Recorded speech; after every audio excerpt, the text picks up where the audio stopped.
Hey guys, आप सभी का स्वागत है मेरे YouTube channel best of education में। तो आज हम जानेंगे एनसीईआरटी के क्वेश्चन और उसका आंसर जो लॉन्ग और शॉर्ट सब है क्वेश्चन। इसमें हर तरह के क्वेश्चन लेकर आए हैं हम यहाँ पे। तो देखिए यहाँ पे क्लास 10th की बायोलॉजी लेसन 1 जो कि जैव परकम।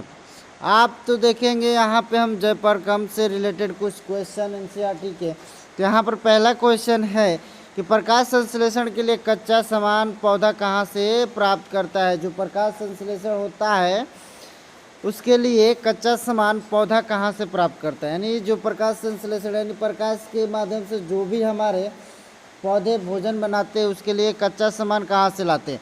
तो यहाँ पर देखेंगे आंसर में इसका कि प्रकाश संश्लेषण के लिए आवश्यक कच्ची सामग्री को पौधा अलग अलग स्रोतों से प्राप्त करता है। कहाँ से प्राप्त करता है जी? तो अलग अलग स्रोतों से प्राप्त करता है।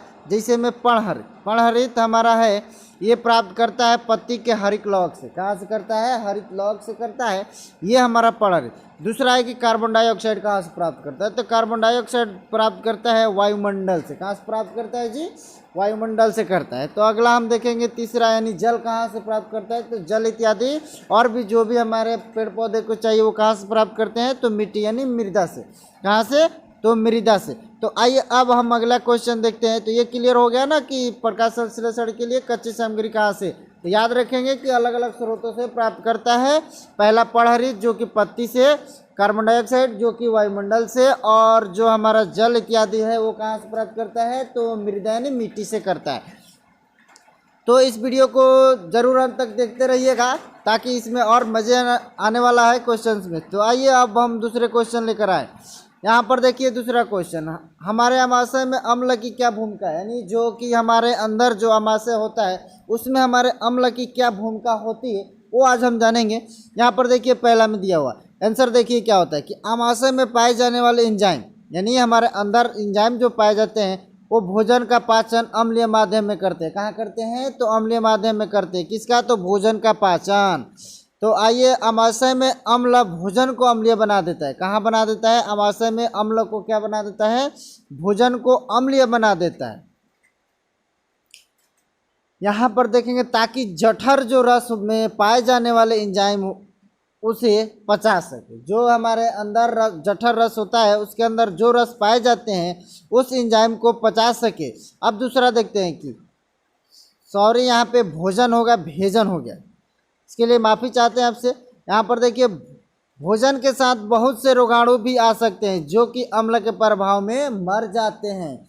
हम भोजन करते हैं, पता ना हमारे वायुमंडल में तो दिखता नहीं है कि हवा के माध्यम से हमारे भोजन के प्रभाव में यानी अम्ल में वो मर जाते हैं, जो कि बहुत सारे कीटाणु वगैरह जाते रहते हैं, इसलिए वो अम्ल के प्रभाव से वो मर जाते हैं। तो आइए हम देखते हैं तीसरा क्वेश्चन, पाचन एंजाइमों का क्या कार्य है, यानी पाचन जो एंजाइम होते हैं उनका कार्य क्या होता है।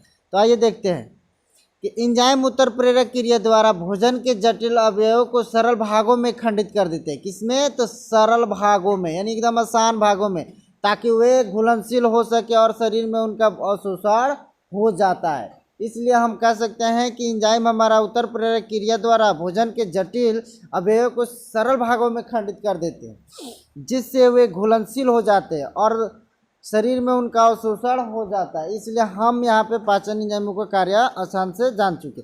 अब आइए हम देखते हैं क्वेश्चन नंबर 4 कि पचे हुए भोजन को अवशोषित करने के लिए क्षुद्रांत को कैसे अभिकल्पित किया गया, यानी जो भोजन क्षुद्रांत को कैसे अभिकल्पित किया गया। तो आइए देखते हैं कि क्षुद्रांत की आंतरिक भित्ति पर, आंतरिक यानी अंदर भित्ति पर असंख्य रसाकूर पाए जाते हैं। क्या पाए जाते हैं? असंख्य यानी बहुत सारे रसाकूर पाए जाते हैं।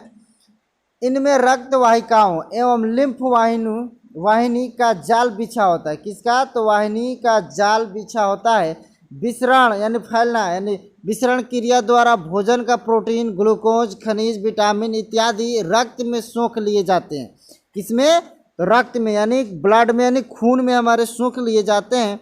वसीय अम्लों एवं गिल्सरॉल का अवशोषण लिम्फ वाहिनी में होता है। ये पैराग्राफ चेंज करके देखते हैं कि उपयुक्त के अतिरिक्त क्षुद्रांत की संकुचन और अनुशीतलन की गति भी भोजन अवशोषण में एक सीमा तक अवश्य सहायक होती है। तो ये रहा हमारे पचे हुए भोजन को अवशोषित करने के लिए क्षुद्रांत को कैसे अभिकल्पित किया गया। तो आइए अब देखते हैं क्वेश्चन नंबर 5 कि मानव में वाहन तंत्र के घटक कौन से हैं, इन घटकों के क्या कार्य हैं। तो ये मानव में वाहन तंत्र के घटक और उनके कार्य निम्नलिखित है। पहला देखेंगे हृदय यानी धड़कन। यहाँ पर देखेंगे कि रुधिर को एक पंप की तरह शरीर के विभिन्न भागों में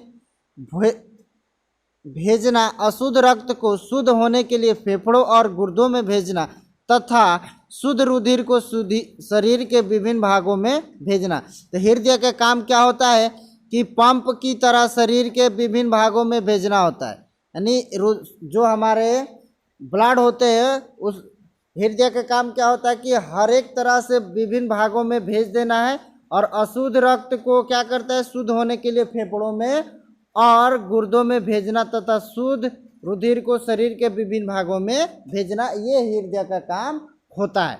अब देखते हैं धमनियाँ, यानी शुद्ध रुधिर मतलब होता है खून को हृदय से दूर शरीर के अंगों में भेजना। क्या काम है धमनियाँ का कि शुद्ध रुधिर जो यानी खून होता है वो हृदय से दूर शरीर के अंगों में भेज देता है। यहाँ पर देखेंगे सिराय का क्या है, यानी ब्लड जो नसें होती हैं उसकी कारण या शुद्ध या ऑक्सीजनित इस रक्त को हृदय तक लाना, यानी इसका काम क्या होता है कि अशुद्ध रक्त जो होता है और ऑक्सीजनित इस रक्त को हृदय तक लाने में हमारे सिराय की काम में आए थे। अब आते हैं कोशिका का क्या काम है कि रक्त को शरीर के संकीर्ण भागों एवं त्वचा में भेजना होता है, यानी छोटे छोटे पतले से जो भी हमारे नसें होती है वे उनका काम होता है कि पूरे शरीर में रक्त को पहुंचा देना। अब आते हैं बिम्बाणु या प्लेटलेट्स, यानी रुधिर का थक्का बनाने में सहायता करना एवं अनुरक्षण, यानी उसका सुरक्षा करना हमारे बिम्बाणु या प्लेटलेट्स का काम होता है। तो आइए अब हम देखते हैं क्वेश्चन नंबर 6 रक्तधारियों तथा पक्षियों में ऑक्सीजनित तथा विऑक्सीजनित रुधिर को अलग करना क्यों आवश्यक है। यानी हमारे कहने का मतलब है कि ऑक्सीजनित एवं विऑक्सीजनित रुधिर को अलग करना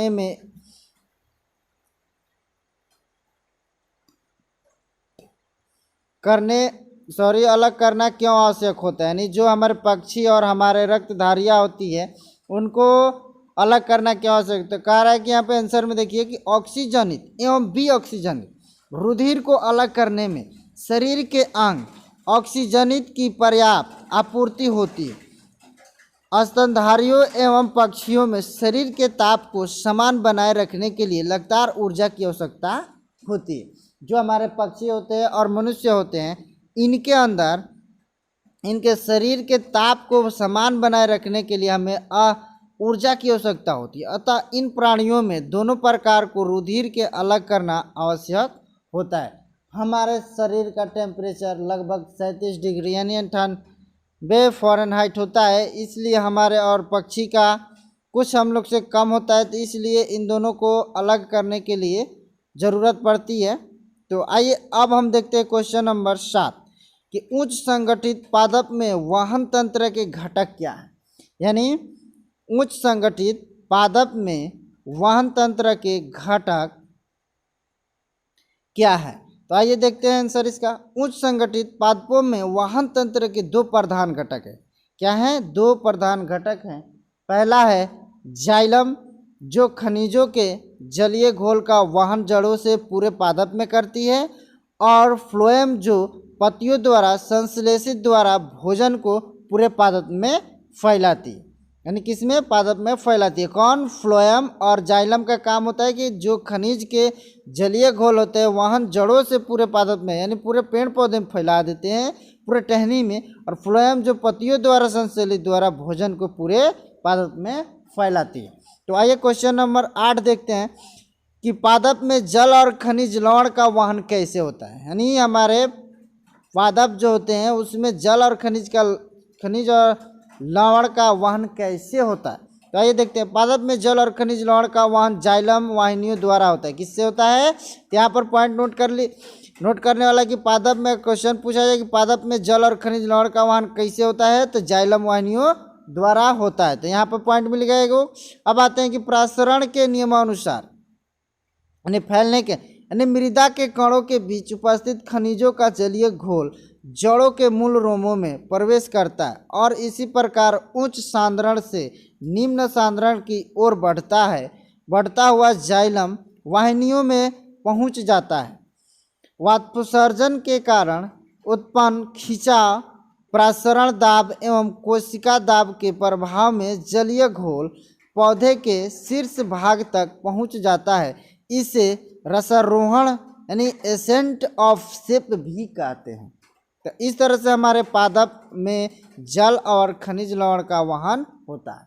तो आइए हम देखते हैं क्वेश्चन नंबर 9 यानी लास्ट करे क्वेश्चन कि पादपों में भोजन का वहन कैसे होता है, यानी जो पादप होते हैं अब उसमें भोजन का वहन कैसे होता है। आइए देखते हैं। पौधों में भोजन का वहन पत्तियों से प्रारंभ होकर किससे होता है, पत्तियों से, यानी शुरू होकर फ्लोएम वाहिनियों द्वारा पूरे पादप शरीर में होता है। फ्लोएम वाहिनियों की चालनी नलिका में चालनी पट्टी से होकर भोजन का प्रवाह उच्च सांद्रण से निम्न सांद्रण की ओर होता है। तो हम आशा करते हैं आप लोग को ये वीडियो ज़्यादा से ज़्यादा पसंद आया हो, तो लाइक और शेयर और कमेंट करना ना भूलें, ताकि हम इसी तरह से वीडियो आप लोगों के लिए लेकर आएंगे। हम इसी तरह से एनसीईआरटी का ऑब्जेक्टिव क्वेश्चन और सब्जेक्टिव क्वेश्चन लॉन्ग शॉर्ट जितने भी होते हैं वो सारे के सारे आप लोग को इसी चैनल पे देंगे, बेस्ट ऑफ एजुकेशन पे। तो थैंक यू, धन्यवाद।